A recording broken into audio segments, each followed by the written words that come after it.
sintonia, troca de experiências e um bate-papo descontraído sobre o espiritismo na sua manhã. Deusa Nogueira explica a mediunidade no nosso dia a dia. Começa agora, na sua Rádio Rio de Janeiro, o programa Conversando sobre Mediunidade. Irmãos ouvintes da Rádio Rio de Janeiro, Deusa Nogueira, conversando sobre mediunidade. E no dia de hoje, vamos dar continuidade ao estudo da obra Seara dos Médiuns. Essa obra, meus amigos, é uma explicação, é um comentário de Emmanuel através do Livro dos Médiuns, que na verdade é o grande manual que a codificação nos dá para o exercício da mediunidade. Mas nós, muitas vezes, costumamos querer encontrar atalho, né?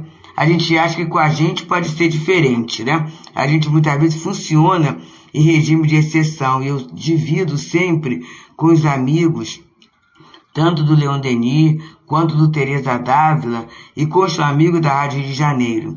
Eu comecei, né, na doutrina espírita, eu não nasci em berço espírita, mas aos 17 anos estava eu na casa espírita.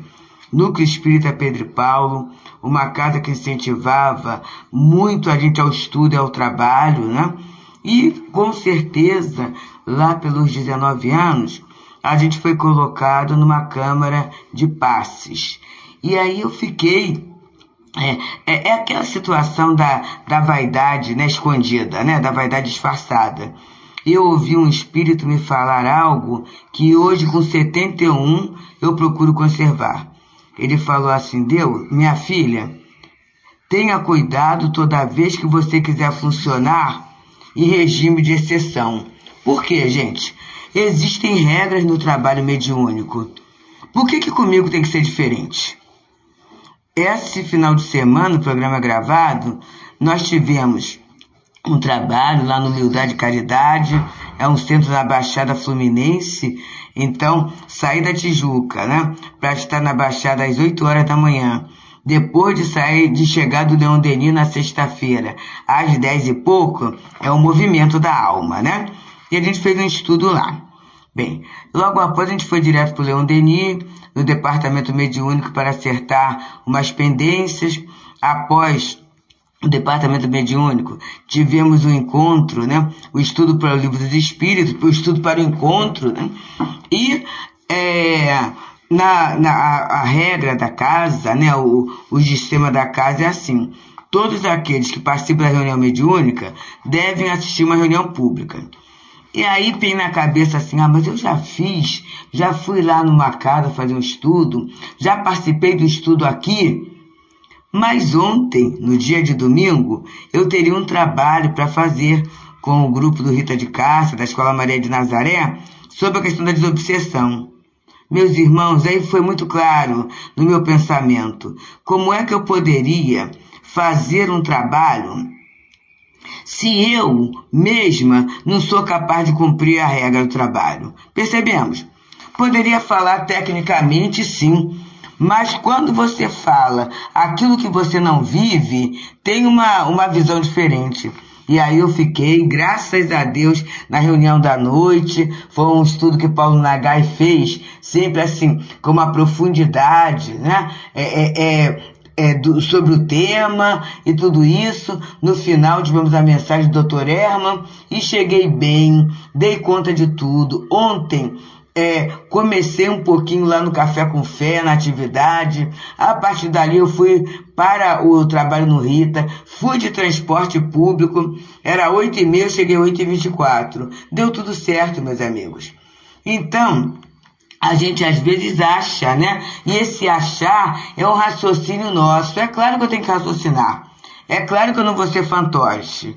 Mas vamos pensar, até por gratidão, por que e a gente pode indagar, por que é que o médium da reunião privativa deve assistir uma reunião pública? E existe explicação para isso. O fechamento do trabalho, a oportunidade do médium ser mais útil, até servir de exemplo aqueles espíritos que estão vendo você ali, e se você está ali é porque o trabalho é bom, a casa é boa, a acolhida é agradável. Então a gente tem que ter esses cuidados, porque é na exceção e, na verdade, queridos, é toda vez que a gente entra em exceção é que a gente abre brecha para processos obsessivos nossos e muitas vezes a gente abre brecha para infiltrações nas nossas casas espíritas. Somos nós que muitas vezes trazemos a obsessão através desses personalismos, ponto de vista pessoal, eu posso fazer de uma forma diferente, e isso é algo assim bem desagradável, né? Bem desagradável mesmo, porque a gente não pode esquecer que a tarefa é de Jesus, a casa espírita é de Jesus, nós somos trabalhadores de Jesus.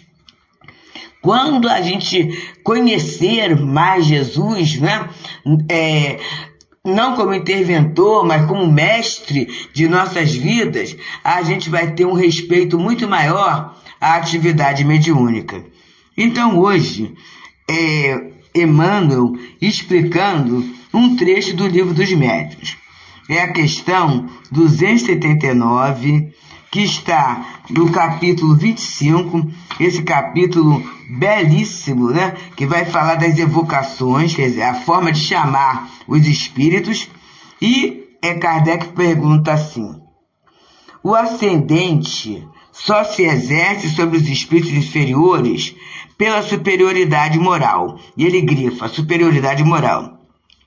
Os espíritos perversos reconhecem seus superiores nos homens de bem, diante daquele que só lhes opõe a energia da vontade, espécie de força bruta. Eles lutam e muitas vezes são os mais fortes. Alguém que procurava, assim, domar um espírito rebelde pela sua vontade, o espírito lhe respondeu: deixa-me em paz com teus ares de valentão, tu que não vales mais do que eu. Dizia um ladrão que prega moral a um outro ladrão? Olha só, aí Kardec, aí ele vai dizendo: há que se espante que o nome de Deus que contra ele se evoca seja muitas vezes impotente. São Luís deu-nos a razão disso na seguinte resposta: o nome de Deus só tem influência sobre os espíritos imperfeitos na boca daquele que possa, pelas suas virtudes, dele se servir com autoridade. Na boca de um homem que não tivesse qualquer superioridade moral, é uma palavra como outra qualquer. O mesmo acontece com as coisas santas com que são defrontados. A arma mais terrível torna-se inofensiva nas mãos inábeis de se servirem dela ou incapazes de usá-la. Então é assim, eu posso fazer em nome de Deus, mas será que eu tenho essa ideia de Deus no meu íntimo, né? Será que eu procuro pensar no trabalho de Jesus? Hoje mesmo eu conversei com uma pessoa que falou: fulano tá louco, mas de uma forma até um tanto, sem pensar no significado da palavra. Falou por falar. E aí eu falei assim: olha, Jesus falou a ninguém chamar louco. E a gente tem que ter esse cuidado, né? Porque se a gente é seguidor de Jesus, alguém pode falar assim: mas é preciosismo demais. Não é não, gente. É observando a nós mesmos, não é observando o outro. Observando a nós mesmos, a gente vai vendo se a gente está mais ou menos próximo do padrão que é trazido por Jesus. E aí a lição de hoje sobre esse comentário eles sabem. Essa mensagem foi psicografada por Francisco Cândido Xavier na reunião pública de 10 de outubro de 1960. E ele começa assim: quando à frente do companheiro que sofre, determina a verdadeira superioridade moral, te imagine no lugar dele, a fim de que a tua palavra lhe sirva de refrigério e lição. Excetuando as criaturas deliberadamente enfurnadas na ignorância ou bestializadas no crime, que reclamam a compaixão da providência divina, ninguém se aprisiona em armadilhas do erro, agindo de própria vontade. Aqui, alguém abraçou a delinquência, admitindo que afeto seja capricho. Ali, Há quem padeça escárnio na praça pública, por haver acreditado cegamente naqueles que lhe zombaram da confiança. Então, quando ele diz se colocar no lugar do outro, não é colocar o outro no meu lugar, não. E é muito interessante que a doutrina vai nos ensinando a sairmos da estreiteza dos nossos pontos de vista. Até pelo próprio estudo, meus amigos. A gente lê autores diversos, encarnados e desencarnados, falando sobre assuntos. Isso vai dando a cada um de nós uma facilidade em compreender pensamentos diferentes. E nós, que trabalhamos na mediunidade, temos essa oportunidade preciosa. São pensamentos, sentimentos diferenciados da nossa rotina. Isto é uma riqueza moral que, por enquanto, a gente não consegue vislumbrar de todo.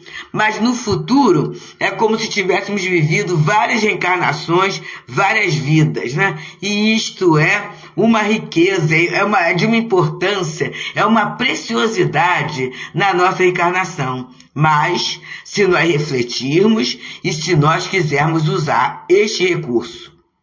Porque, meus irmãos, se eu leio, se eu participo, mas não compartilho, e é interessante que a forma de compartilhar é o aprendizado. Nós, trabalhadores daqui da Rádio Rio de Janeiro, a gente não é tão trabalhador assim, mas a gente tem alguns companheiros que estão diuturnamente na rádio, Nossa Nádia, nosso Eduardo, nossa Miranda, nosso João Nogueira, nosso Moisés, esses companheiros que trabalham muito, nos programas de debate, de resposta, tudo isso, estudam, Mas olha o compartilhamento. Quantas ideias, Naquele momento que, junto com Berenice Lima, estudamos a obra de André Luiz, quanto a gente cresceu. E observa, até ali, eu sempre gostei da obra de André Luiz, fui uma leitora da obra de André Luiz, mas no momento em que você compartilha, no momento em que o ouvinte nos traz uma resposta, nos traz uma visão, um testemunho, tudo isso é crescimento, é nessa troca. É esta a beleza da troca, E aí, quando eu começo a trocar, a ver o outro, é lindo. Eu vou quebrando meu egoísmo. Eu vou achando que tudo tem que ser de acordo com a minha cabeça, que só eu penso certo, que as pessoas têm que se submeter a mim porque eu sou superior. Percebemos? E aí eu vou entender, por exemplo, aquela criatura que mata, entre aspas, por amor. Mas por amor ninguém mata. Mas para essa pessoa, afeto é capricho, é submissão. Aquele outro que está padecendo um escárnio, na praça pública, ou porque é devedor, ou porque foi despejado. Quantas vezes, gente, a pessoa entra em dívidas porque ela não raciocina.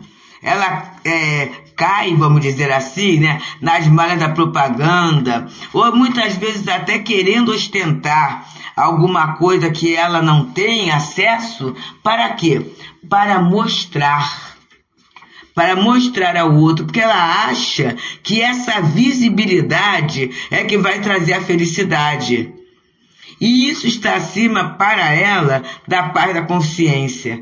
Quando esse espírito aprende o valor da paz, Quando ele aprende isso, pronto.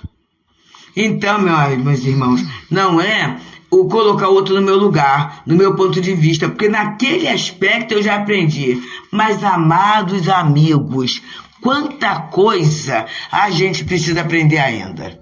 Eu tenho certeza, a doutrina espírita, hoje mesmo uma amiga na atividade física falou assim, vocês espíritas pensam muito, se analisam muito, mas é assim, não é se analisar muito, se chicoteando, se autoflagelando, não. É que a gente tem contato com gente muito mais feliz.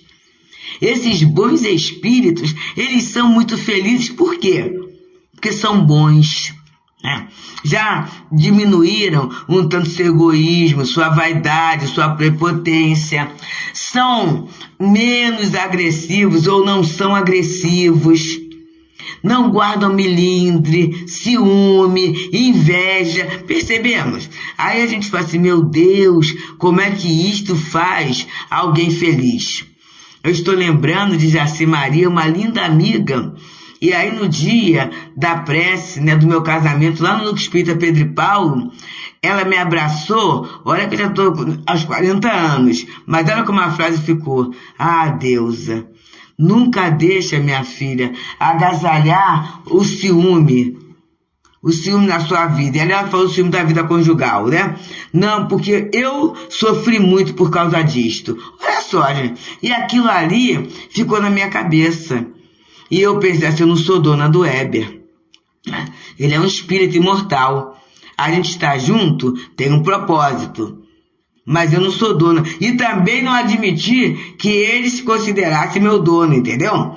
Que muitas vezes a submissão da mulher vem dessa ideia, né? Eu tenho que obedecer, eu tenho que fazer tudo que ele quer, então essa frase, esse abraço, essa frase, num dia de uma prece de casamento, ela foi estruturadora para minha vida conjugal. Eu não sei, mas aí, eu não sei, eu poderia entrar numa questão dessa, não é?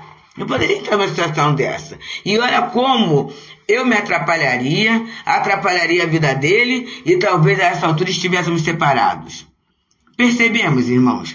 Então, essa troca, esse olhar o outro, esse nos olharmos e oferecer o outro o melhor, só traz benefícios, só traz lucros para a nossa vida de espírito. E aí vamos continuar. Perante os que lutam e choram nas consequências das próprias quedas, sejam encarnados ou desencarnados, arma-te de humildade e entendimento se aspiras a auxiliar.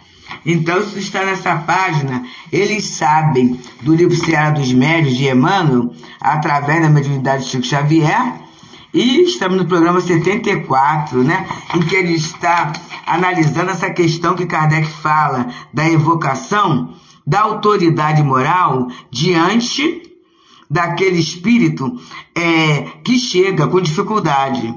Então ele vai falando, né, o espírito às vezes encarnado e desencarnado, chora, luta, né, e em consequência das quedas. E aí se eu chegar e falar, está vendo? Eu não falei? Ou então, por que você fez isto? Meus amigos, eu já contei aqui, mas vou contar de novo. Uma vez, meu filho caiu, né? Aí caiu, se machucou bem, né? Joelho sangrando. Aí chegou chorando. Aí eu virei e falei assim, puxa, Gustavo, por que você estava correndo? Eu assim, eu sei, mãe, mas faz o curativo que tá doendo. Porque não adianta eu lançar a reprimenda na hora do socorro. Primeiro eu socorro, eu acolho, eu ouço, eu procuro entender, e esse tempo que eu me dou é o tempo da minha harmonização também. Para eu não reagir, eu agir. Porque muitas vezes eu assimilo a vibração do outro com a minha vaidade, eu quero dar lição de moral, lição de vida para o outro. Não, eu tenho que ter um tempo. E aí eu lembro da amada Teresa d'Ávila, que ela diz, né, o tempo para orar.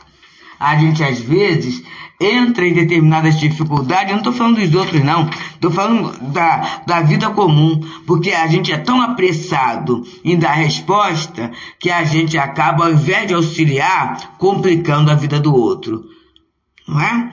E continua Emmanuel dizendo, convence-te sobretudo de que o necessitado é o primeiro a conhecer-se. E aí ele vem dizendo as questões que eu acho muito lindo, ó. O doente sabe em que ponto do corpo se lhe encrava a enfermidade e não aguarda acusações porque se desgoverna nos momentos de crise. Pede socorro e medicação.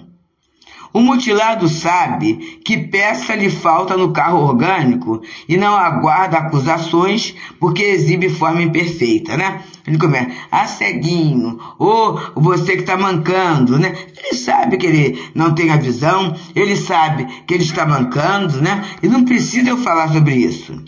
Ele pede o quê? Auxílio e recurso. E aí eu tenho que saber qual é o auxílio naquele momento.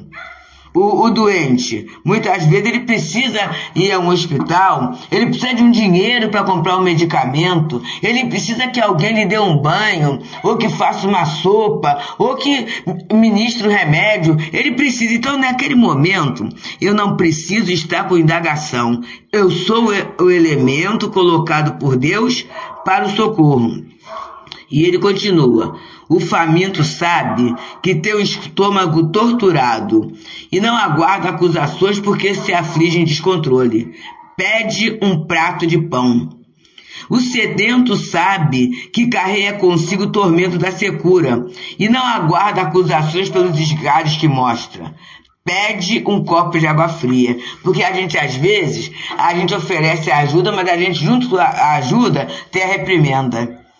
E aí Emmanuel diz, assim também, os que tombaram na culpa conhecem por si mesmos o labirinto de sombra em que jazem situados, e não aguardam acusações maiores que as da própria consciência, em se vendo dementados e cegos, humilhados e infelizes. E assim, né, meus amigos? Não é assim com a gente?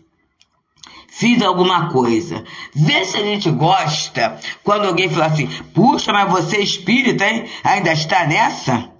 A gente não gosta. Naquele momento, a gente quer pelo menos o respeito do silêncio. Vamos nos lembrar? Fazei ao outro tudo aquilo que querei que o outro se vos faça. Esta é a regra áurea, a regra de ouro. Então, quem está dementado, cego, humilhado, infeliz, muitas vezes até escondendo isso. A gente vê em reunião mediúnica, a gente vê em atendimento fraterno, a pessoa tem vergonha do que está sentindo. A gente fala, mas é orgulho. A gente também tem orgulho. Será que a gente é sempre leal, verdadeiro, em todos os momentos da nossa vida, em todos os lugares que a gente está? É só a gente analisar um pouquinho. Então a criatura está ali, né? Ele fala que dá sede, a pessoa, aquele desgar, a fome, né? A pessoa fica mal-humorada com aquela cara feia. Aí você, meu filho, dê um sorriso, dê um sorriso aberto. Não é isso não. E muitas vezes até a minha abordagem vai ser desrespeitosa, descaridosa, aquela alma vai interpretar com uma ironia. Então tem que ter o meu cuidado naquilo, né? A pessoa já tem a própria consciência acusando de ela estar naquela situação. Eu queria estar numa situação melhor. A pessoa já está assim. O que eu vou fazer? Eu vou botar uma faca nessa ferida? Aí Emmanuel nos dá essa lição magistral. Olha só. Diante, pois, do irmão que caiu em remorso e rebeldia, azedume ou desespero, não lhe batas nas chagas. Se queres efetivamente reajustá-lo, deixa que teu amor apareça e lhe tanja as cordas do coração. Então, eu estou junto a alguém que caiu, materialmente ou moralmente, né? Eu não tenho que começar a revirar essa ferida. Eu vou fazer o quê? Amar, não é? E como é que eu amo? A compaixão, a piedade, que não é um protecionismo, mas é um exercício de empatia. Mas está difícil. Muitas vezes é difícil, sim. Mas vamos fazer a prece? Vamos pedir aqueles, a gente brinca, ajuda os universitários, né? Aqueles espíritos que já conseguiram ter esse olhar brando, esse olhar que ajuda, esse olhar que abraça, esse olhar que abençoa. Vamos fazer isso, meus irmãos. E para isso nós somos médiuns, todos nós somos médiuns. Médiuns da paz, médiuns da esperança, médiuns do alívio, né? Médiuns do pão. Muita paz, meus irmãos. Deusa Nogueira explica a mediunidade no nosso dia a dia. Programa Conversando sobre Mediunidade.